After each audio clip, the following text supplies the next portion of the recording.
Well, it's also going to be a very big night for the Republican National Convention that is coming up tonight.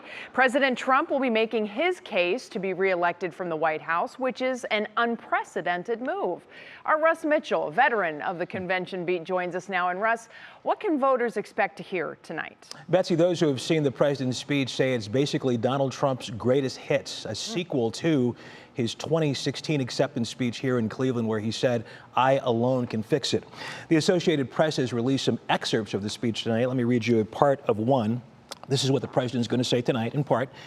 At the Democrat convention, you barely heard a word about their agenda, but that's not because they don't have one. It's because their agenda is the most extreme set of proposals ever put forward by a major party nominee.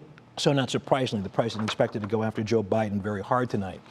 Also, we understand the president is going to make an appeal to African-American voters. Right now, he's polling at about 3 or 4% on that front.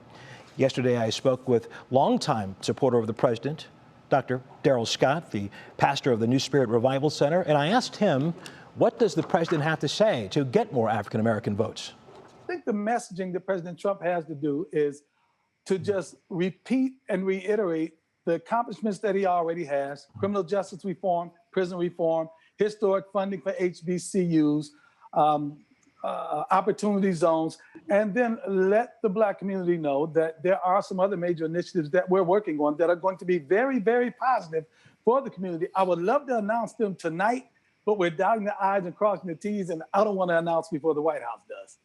And we haven't heard anything about those initiatives as of yet. By the way, Pastor Scott is going to be at the White House tonight as the president makes his acceptance speech.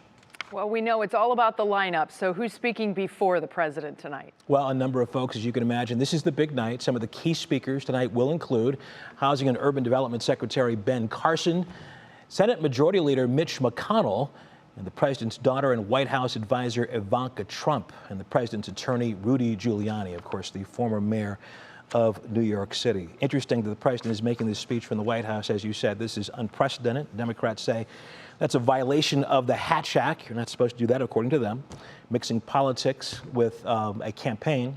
But the president's ethics office at the White House says it looked into this and everything is okay. Of course, our coverage begins here on air at 10 o'clock tonight. We'll have a complete wrap-up, including local reaction tonight on What's Next.